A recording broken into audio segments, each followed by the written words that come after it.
बिस्मिल्लाहिर्रहमानिर्रहीम। Dear audience, आज हम डिस्कस करेंगे रेफरेंसिंग एंड साइटेशन के लेक्चर को, जो बेसिकली आजकल के रिसर्च वाले दौर के अंदर काफ़ी ज़्यादा डिमांडिंग एक लेक्चर है। जो बेसिकली बीएस लेवल के ऊपर जब बच्चे रिसर्च करते हैं या एमफिल में फ़र्स्ट टाइम जब रिसर्च करते हैं या पीएचडी में रिसर्च करते हैं, तो उस वक्त बच्चों को रेफरेंसिंग और साइटेशन का आमतौर पर इल्म नहीं होता कि बेसिकली रेफरेंसिंग और साइटेशन क्या है।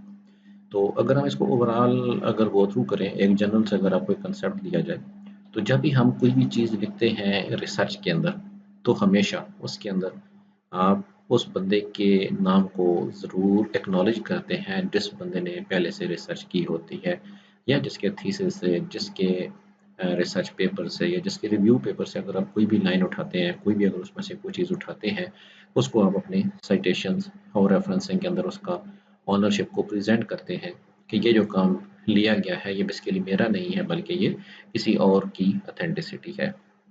तो ये बेसिकली साइटेशन और रेफरेंसिंग के नतीजे में एक चीज़ सबसे इम्पोर्टेंट जो आप अपने ऊपर आने की बजाय दूसरों के ऊपर डाल देते हैं, वो सबसे बेहतर ये है कि आप इसके ऊपर दूसरों को एक्नॉलेज अप करते हैं। उसमें दूसरे की सारी चीज़ आपके ऊपर अब नहीं आती। अब उसने जो रिसर्च की हुई है, जो उसने कहा हुआ है, वो सारे का सारा आप उसको कोट कर देते हैं कि ये बेसिकली फ़लाँ का काम है। उसकी ऑथेंटिसिटी जो है उसके ऊपर ज़्यादा आप एक स्टैम्प लगा देते हैं कि बेसिकली ये ज़्यादा ऑथेंटिक नॉलेज है। तो बेसिकली इस साइटेशन के अंदर जब हम कोई भी चीज़ लिखते हैं, कोई भी मटेरियल लिखते हैं, तो उसके स्टार्ट के ऊपर या एंड के ऊपर एक उसकी साइटेशन दी जाती है। जिस तरह आमतौर पर हम बीइंग अ मुस्लिम अगर कोई भी बात प्रेजेंट करते हैं, कोई भी कॉल अपना अगर कहते हैं, कोई भी बात अगर की जाती है, उसके अंदर आमतौर पर हम किसी हदीस या किसी कुरानी आयत जो है उनका हवाला दे देते हैं कि फ़लाँ कुरान की आयत के अंदर या फ़लाँ हदीस के अंदर ये चीज़ जो है वो मौजूद है। तो वहाँ से वो चीज़ जो है वो ऑथेंटिक हो जाती है कि हमने जो बात कही है वो ठीक है। तो इसी तरह जब हम रिसर्च के अंदर जब कोई भी थीसिस लिखते हैं, कोई भी रिसर्च पेपर लिखते हैं, तो उसके अंदर जब हम ये साइटेशन और रेफरेंसिंग करते हैं, तो बेसिकली ये भी वही हवाला दिया जाता है कि बेसिकली जो काम है फ़लाँ रिसर्चर की तरफ से पहले हो चुका है और उसकी ये ऑथेंटिसिटी है। उन लोगों को एक्नॉलेज बेसिकली इसके अंदर किया जाता है। तो जब हम अपने कोई भी रिसर्च पेपर जब हम लेते हैं, जिसके अंदर से हमने कोई मटेरियल लिया होता है, जिसके अंदर से कोई भी चीज़ अगर हम कॉपी करते हैं, उसको कॉपी करने के बाद हम उसकी सबसे पहले तो देते हैं साइटेशन, यानी जो लाइन हमने पिक की है, लाइन को पिक करने के बाद उसकी एक साइटेशन दी जाती है। साइटेशन बेसिकली क्या है, वो बिल्कुल एक चंद वर्ड्स के अंदर, चंद वर्ड्स के अंदर, चंद अल्फ़ाबेट्स के अंदर आप वो सारा उसका एक साइटेशन दे देते हैं, उस बंदे का हवाला दे देते हैं कि फ़लाँ बंदे ने ये बात बेसिकली की है और फ़लाँ ईयर के अंदर की है। इसको कहेंगे साइटेशन। जबकि रेफरेंस जो है ये बेसिकली एक डिटेल्ड बिब्लियोग्राफी जो है उसके अंदर प्रेजेंट किए जाते हैं, जिसके अंदर हम ये बताते हैं कि ये बेसिकली फ़लाँ जर्नल के अंदर फ़लाँ टाइटल के साथ फ़लाँ इशू वॉल्यूम नंबर या फ़लाँ पेज नंबर के ऊपर ये चीज़ जो है ये मौजूद है। तो अगर हम यहाँ पे एग्जांपल की तरफ मूव करते हैं, तो यहाँ पे आपके सामने इस वक्त एक एग्जांपल दी जा रही है, जिसके अंदर आप देख सकते हैं सबसे पहले आपके पास यहाँ पे ऑथर्स के नेम्स आते हैं। उसके बाद सेकंड नंबर पे ईयर्स आ जाते हैं, किन ईयर्स के अंदर वो डाटा प्रेजेंट किया गया। उसके बाद टाइटल ऑफ आर्टिकल आता है कि उस पेपर का टाइटल क्या है जिससे हमने ये मटेरियल लिया है। उसके बाद टाइटल ऑफ जर्नल आ जाएगा, जिस जर्नल के अंदर वो पेपर पब्लिश हुआ। उसके बाद उनके वॉल्यूम और इशू नंबर, और उसके बाद उनके पेज नंबर्स जो है वो आ जाते हैं। और लास्ट के ऊपर आमतौर पर DOI नंबर जो है, जिसको बेसिकली डिजिटल नंबर जो है वो कहा जाता है किसी भी रिसर्च पेपर से मुतल्लिक, वो आमतौर पर यहाँ पे प्रेजेंट किए जाते हैं। तो ये हमारे पास एक रेफरेंस दिया गया है, जिस तरह आपको ये नज़र आ रहा है। यहाँ पे हमारे पास ये मुख्तलिफ रिसर्चर्स हैं, जिनमें से डेविस, विलियम, उसके बाद थॉमसन क्लेरे, उसके बाद माइकल डॉनले, सैमुअल हेलरमैन, ये तकरीबन कुछ 4 हमारे पास रिसर्चर्स बनते हैं, जिन्होंने 2003 के अंदर काम किया। और 2003 में काम करने के बाद उनका जो काम था ये पब्लिश हुआ था जाके इस जर्नल के अंदर, सॉरी इस टाइटल के साथ ये पब्लिश हुआ, और ये जर्नल था फायर टेक्नोलॉजी। ये इनका वॉल्यूम नंबर है, इशू नंबर इसमें नहीं है, और ये इनके आगे पेज नंबर मौजूद है। तो अगर इसको हम अगर पूरे टाइटल को लिखना शुरू करें, तो इसके लिए हमें ये मुख्तलिफ नेम जो है उनको हम आगे जाके मैं इसको मुकम्मल एग्जांपल के साथ आपको ब्रीफ कर देता हूँ कि इन कंप्लीट नेम्स और इसके पूरी डिटेल को हम कैसे प्रेजेंट करेंगे। लेकिन अगर इसके आप साइटेशन देना चाहें तो साइटेशन आप ये देंगे, जैसे आपको ये नीचे दी गई है विलियम एट आल 2003, ये इसकी साइटेशन होगी। अब इसके अंदर देखिए बेसिकली यहाँ पे हमारे पास नेम जो थे उनकी तादाद मोर देन 2 है। जब मोर देन 2 हो जाती है तो उसको हम आमतौर पर एट आल के साथ प्रेजेंट कर देते हैं, यानी एटसेट्रा टू आल। और ये पेपर पब्लिश होता 2003 में, तो यहाँ पे 2003 इसके साथ प्रेजेंट कर दिया गया है। ये बेसिकली शो कर रहा है कि ये इसकी साइटेशन है। और ये ऊपर जो दिया गया था ये रेड कलर के अंदर, ये इनका कंप्लीट रेफरेंस है। इसके मुख्तलिफ एग्जाम्पल जो हैं वो इस स्लाइड के ऊपर मौजूद हैं। एक हम आगे जाके उसको मजीद दोबारा एग्जाम्पल करते हैं। ये देखें, एक यहाँ पे टाइटल दिया गया है, एक यहाँ पे सेंटेंस दिया गया है, a summary of critic of patterns of brain electrical activity during facial science of emotions in 10 months old infants. ये बेसिकली एक सेंटेंस दिया गया है और उस सेंटेंस के सामने एक इसका रेफरेंस जो है in the form of citation दिया गया है, जिसको आप देख सकते हैं यहाँ पे फॉक्स एंड डेविडसन, जो कि 1988 के अंदर ये पेपर पब्लिश हुआ, उसका ये रेफरेंस यहाँ पे दिया गया। ये हो गया इसकी साइटेशन। और ये नीचे इसकी मुकम्मल कंप्लीट बिब्लियोग्राफी जो है ये प्रेजेंट की गई in the form of reference. क्योंकि यहाँ पे दो रिसर्चर्स थे, फॉक्स एंड डेविडसन, ये दोनों के complete name Fox and Davidson RJ और आगे उनका ईयर, उसके बाद आगे उनका कंप्लीट जो पेपर का टाइटल है, और आगे उनके पास उसमें जर्नल का नेम आ गया, वॉल्यूम और इशू आ गए, और आगे उनके पेज नंबर आ गए। ये जो बेसिकली रेफरेंसिंग और साइटेशन होती है, ये आमतौर पर उस वक्त दी जाती है जब हम किसी भी चीज़ को कॉपी पेस्ट करते हैं। तो कॉपी पेस्ट करने के बाद उसको एक्नॉलेज किया जाता है कि बेसिकली ये फलां रिसर्चर की तरफ से ये काम किया गया है। इसकी मदद से हम ये शो करते हैं कि हम बेसिकली उसके डाटा को यूज़ कर रहे हैं, हम किसी किस्म की कोई स्टीलिंग जो है वो हमारे पास इस थीसिस के अंदर नहीं है। तो अगर हम टाइप्स की बात करते हैं साइटेशन या रेफरेंसेस की, तो सबसे पहले हमारे पास इन टेक्स्ट साइटेशन होती है। जब हम कोई रेफरेंस लिखते हैं, या सॉरी जब हम कोई बात लिखते हैं, जब हम कोई बात करते हैं, तो उसके बाद एंड के ऊपर या उसके स्टार्ट के ऊपर ही हम उसका एक रेफरेंस दे देते हैं कि फलां रिसर्चर या फलां जो साइंटिस्ट हैं उन्होंने ये काम किया है। जबकि उसके बाद उसकी डिटेल्ड रेफरेंसिंग जो है वो आमतौर पर बिब्लियोग्राफी के अंदर की जाती है। इसके अलावा जो साइटेशन अगर हम की जाए या इसकी रेफरेंसिंग की अगर बात की जाए, तो आमतौर पर जब हम कोई एक टेबल बनाते हैं, या जब हम कोई पिक्चर बनाते हैं, या जब हम कोई पिक्चर लेते हैं, तो आमतौर पर उसके नीचे जो चीज़ लिखी जाती है उसको आमतौर पर फुट नोट के नाम से प्रेजेंट करते हैं।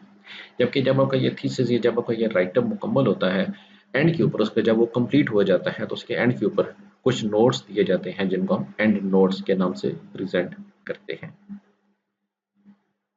अब अगर हम चलते हैं रेफरेंसिंग एलिमेंट्स की तरफ, जैसा कि अभी आपको ऊपर मैंने बता दिया है कि सबसे पहले जब भी आप कोई रेफरेंस प्रेजेंट करते हैं, तो रेफरेंस के अंदर सबसे जो पहली चीज़ वो उनके ऑथर्स होते हैं। वो चाहे एक हैं चाहे 10 हैं, जितने भी ऑथर्स होते हैं तमाम के नाम वो वहाँ पे प्रेजेंट किए जाते हैं।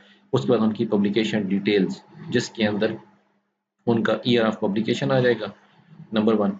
नंबर 2 उनका जो टाइटल है वो आ जाता है। नंबर 3 उनका पब्लिशर आ जाता है, यानी वो जर्नल आ जाता है जिसके अंदर वो पब्लिश हुए। नंबर 4 पे उनके वॉल्यूम और इशू, और नंबर 5 पे आमतौर पर उनके पेज नंबर, और लास्ट के ऊपर उनका DOI नंबर जो है वो समटाइम प्रेजेंट कर दिया जाता है। DOI जिसको बेसिकली हम डिजिटल ऑब्जेक्ट आइडेंटिफायर नंबर के नाम से पुकारते हैं, ये बेसिकली उन पेपर्स कुछ पेपर्स के साथ ये दिया जाता है जिसकी मदद से हम उस पेपर को बआसानी आइडेंटिफाई कर लेते हैं कि ये पेपर जो है ये किस फॉर्म के अंदर कहाँ पे हमें मिल सकता है। ये हमारे पास मुख्तलिफ टाइप्स हैं रेफरेंसिंग की, जो इस वक्त all over the world recognized हैं। जो इनकी टोटल जो तादाद है वो 7 बनती है, जिनमें से modern language association referencing style है जिसको हम MLA के नाम से पुकारते हैं। उसके अलावा हार्वर्ड रेफरेंसिंग मेथड है। इसके अलावा एक सबसे मशहूर और जाना पहचाना रेफरेंसिंग स्टाइल जिसको हम अमेरिकन साइकोलॉजिकल एसोसिएशन या जिसको APA के नाम से पुकारा जाता है, ये बेसिकली पाकिस्तान के अंदर बहुत ज़्यादा कॉमन है। हमारी जो यूनिवर्सिटी ऑफ एजुकेशन इसके अंदर भी बेसिकली यही मेथड अपनाया जाता है। इसके अलावा चिकागो मैनुअल ऑफ स्टाइल है, इसके अलावा काउंसिल ऑफ साइंस एडिटर्स हैं, ऑक्सफोर्ड रेफरेंसिंग स्टाइल है, और वैंकूवर रेफरेंसिंग स्टाइल जो है ये हमारे पास मेन मशहूर 7 टोटल मेथड्स बनते हैं। लेकिन उनमें से सबसे ज़्यादा अगर बात की जाए जो पाकिस्तान में यूज़ होता है, तो वो हमारे पास APA स्टाइल है। अब अगर हम APA स्टाइल की बात करते हैं, तो इसके हमारे पास मुख्तलिफ कंसेप्ट के अंदर इसको आमतौर पर दिया जाता है। इसको हम वन बाई वन ज़रा गो थ्रू यहाँ पे कर लेते हैं।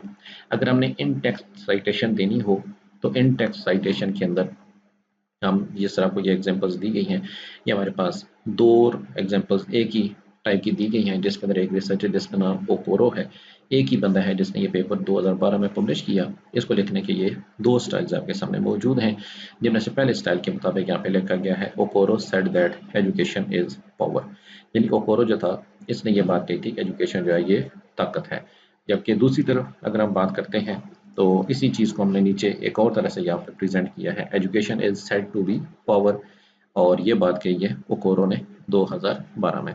ये दोनों तरह की चीज़ें जो हैं, ये दोनों तरह के रेफरेंसेस जो हैं, इनको हम आमतौर पर यूज़ कर सकते हैं। अब अगर यहाँ पे इन रिसर्चर्स की तादाद 2 हो, जिस तरह के ओकोरो है, अगर इसके साथ एक और बंदा हो जिस तरह ये नीचे दिया गया है ओकोरो एंड एडम, अगर ये दो लोग होंगे जिनको हम क्या कैसे प्रेजेंट करेंगे, ओकोरो एंड एडम 2012, और आगे इसके पूरी वो बात कह देंगे जो इसने बात कही होती है।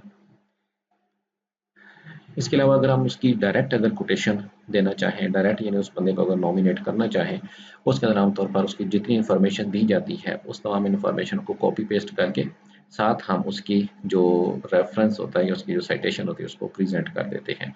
जैसे ये देखें एग्जांपल के तौर पर इन चीज़ों को सेमी कॉलन के अंदर यहाँ पे दिया गया है, any analytical decision maker relies on information that is systematically acquired. ये बेसिकली बात किसने की थी, इन दो रिसर्चर्स ने की थी जिनका नाम एगेबो और ओगनकॉम है, जिन्होंने 2012 के अंदर ये बात जो थी वो कही थी। अब एपीए के जो स्टाइल है इसको हम आमतौर पर मुख्तलिफ फॉर्म्स के अंदर अगर हम देखें तो इसको आमतौर पर बुक से भी लिखा जा सकता है। अगर बुक के अंदर कोई चीज़ आप लेते हैं किसी बुक के अंदर से, उसके लिखने का स्टाइल ये आपके पास मौजूद है, जिसके अंदर उसके ऑथर का नेम, उसके बाद उसका ईयर ऑफ पब्लिकेशन, आगे उसका टाइटल, और आगे उनके वो पब्लिशर्स आ जाते हैं जिन्होंने वो बुक पब्लिश की होती है। अगर यहाँ पे ऑथर एक है तो उसको हम सिंपल ऐसे लिख देंगे। अगर ऑथर्स की तादाद यहाँ पे मल्टीपल है तो उनको लिखने का जो तरीका है वो हम क्या करेंगे, पहला नेम फिर उसके बाद दूसरा नेम, और उनके जो एंड वाले नेम्स होते हैं उनको आमतौर पर हम एब्रीवेट कर देते हैं। तो सेम इसी तरह हमारे पास ये बुक चैप्टर्स के अंदर भी आता है। इसके अलावा मैगजीन और न्यूज़ लेटर के हवाले से भी आता है। इंसाइक्लोपीडिया अगर आपके पास मौजूद है वहाँ से भी आप ले सकते हैं। आप इंसाइक्लोपीडिया में जो चीज़ थोड़ी सी डिफ्रेंशिएट होती है उसमें हम क्या करते हैं, ऊपर उसका HTTP लिंक दिया जाता है, जिस तरह आपको ये नज़र आ रहे होंगे दोनों रेफरेंसेस के अंदर HTTP लिंक जो सबसे ऊपर सर्च आइकन में दिया जाता है, इसको आप यहाँ से कॉपी करके उसको भी साथ आप इसके अंदर शो कर देते हैं, जो बेसिकली डायरेक्ट उस जगह पे आपको उस पेपर के ऊपर आपको लेकर चला जाता है। ये रेफरेंसिंग बुक्स होती हैं जो आमतौर पर जिनकी मदद जिनको सामने रखते हुए आमतौर पर रेफरेंस उसको नोट डाउन किया जाता है। ये सारी चीज़ें नीचे हम एग्जांपल के अंदर जब जाते हैं तो वहाँ से आपको ये चीज़ें जो है ये मुकम्मल तौर पर क्लियर हो जाएंगी। अब हम चलते हैं उन एग्जांपल्स की तरफ जो बेसिकली इसके अंदर मेन इम्पोर्टेंट है।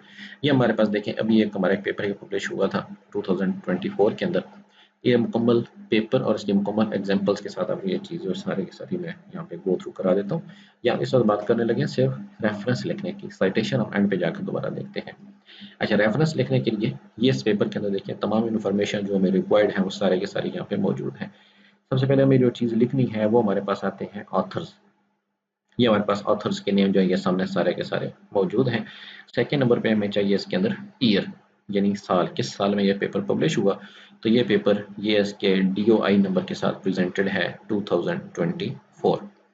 उसके बाद टाइटल, ये हमारे पास ये टाइटल दिया गया है डेवलपमेंट से लेकर ये आगे जुवेनाइल्स तक। उसके बाद journal in which it was published, ये बेसिकली जर्नल का नेम है पाकिस्तान वेटरनरी जर्नल। उसके बाद उनके वॉल्यूम और इशू नंबर आ जाते हैं।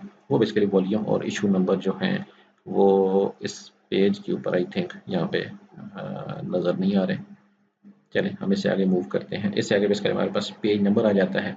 ये इनके पेज नंबर मौजूद हैं 2074 से लेकर 7764 तक बेसिकली इसके जो पेज नंबर है वो यहाँ पे फॉल कर रहे हैं। सॉरी बल्कि ये पेज नंबर नहीं है, ये पेज ये इसका ऑनलाइन इसका ISSN नंबर है। पेज नंबर इसके देखने पड़ेंगे भी। अच्छा, उसके बाद यहाँ पे DOI नंबर, ये इसका DOI नंबर दिया गया है, ये देखें DOI, और आगे इसका ये पूरा एड्रेस जो है वो यहाँ पे हमारे पास मौजूद है।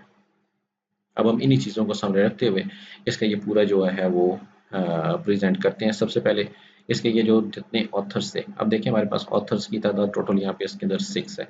6 में से सबसे पहला ऑथर हमारे पास है मारिया सना। अब जब हम रेफरेंस लिखते हैं तो रेफरेंस लिखने के लिए साइंटिफिकली रूल ये है या इंटरनेशनल रूल ये है कि हम हमेशा जो सर नेम होता है उसको यूज़ करते हैं। अब देखिए यहाँ पे मारिया सना की बजाय हमने यूज़ किया है Sana comma M. M means Maria. अब उसके बाद डॉट आएगा क्योंकि एम जो है ये एब्रीवेट है, और आगे उसके बाद कॉमा आ जाएगा। कॉमा प्रेजेंट करेगा कि यहाँ पे सेकंड नेम से आगे स्टार्ट हो रहा है। सेकंड नेम हमारे पास है मोहम्मद मुदस्सर शहजाद, तो हम यहाँ से लेंगे शहजाद सर नेम, उसके बाद Mohammad dot Mudassar dot comma, उसके बाद सादियादीन मोहम्मद है। अब इनका जब हमें एड्रेस लिखना है तो इनका जो सर नेम होगा उसको हम सबसे पहले यूज़ करेंगे यानी सादिया, और आगे इनके जो बाकी नेम उनको हम एब्रीवेट करके उसके बाद हम कॉमा लगा देंगे। सेम आगे फातिमा यासीन है तो इनका सर नेम लेंगे और आगे दूसरा नेम, उसके बाद डॉट और कॉमा। सेम ये सब के साथ हमने यहाँ पे प्रेजेंट कर देना है। उसके बाद जो सेकंड चीज़ हमारे पास आती थी वो हमारे पास यहाँ पे इसके अंदर ईयर आता है, यानी किस ईयर के अंदर बेसिकली ये पेपर जो था ये पब्लिश हुआ। तो ईयर हमारे पास है 2024 का। उसके बाद आगे उसका पूरा टाइटल आ जाता है। ये हमारे पास टाइटल इसका मौजूद है जो पूरा इसके अंदर पेपर के अंदर इसके टाइटल के अंदर प्रेजेंटेड भी है, वो हमारे पास इसके अंदर सामने आ रहा है। उसके बाद जो फोर्थ नंबर पे चीज़ आती है वो हमारे पास उनका जर्नल का नेम आता है, जबकि फिफ्थ नंबर पे उनका वॉल्यूम और इशू आ रहे हैं, और सिक्स नंबर पे उनके पेज नंबर आ रहे हैं। अब इस पिक्चर के अंदर जो भी आपको ऐड यहाँ पे नज़र आ रही है इसके अंदर ये वॉल्यूम इशू और पेज नंबर जो है आपको यहाँ पे सामने नज़र नहीं आ रहे, वो इस पूरे पेपर के अंदर आपको मिल सकते हैं। और ये नीचे इनका लास्ट पे DOI नंबर जो है वो भी मौजूद है, जो ऊपर आपको लिखा वो भी नज़र आ रहा है।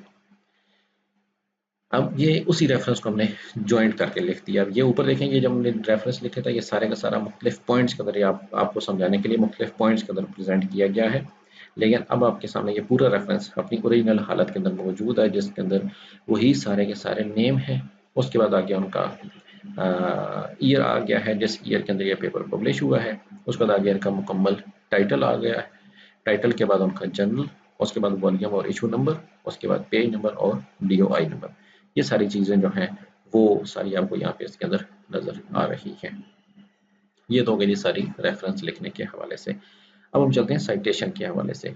अगर हमने साइटेशन लिखनी है और वो साइटेशन सेंटेंस के अगर आप एंड पे लिखना चाहते हैं तो फिर अगर उसके अंदर आथर की तादाद एक हो, यानी सिर्फ यहाँ पे अगर मारिया सना होती तो फिर इसके नाम के साथ हम क्या करते हैं सना कॉमा 2024, या हम उसकी जब हमने पूरी लाइन लिख दी है जिस तरह हमने अगर ये फॉर एग्जाम्पल ये समझे कि हमने इस पेपर से ये लाइन उठाई है और उसके बाद एंड के ऊपर हमने ये रेफरेंस उसको यहाँ पे प्रेजेंट कर दिया है।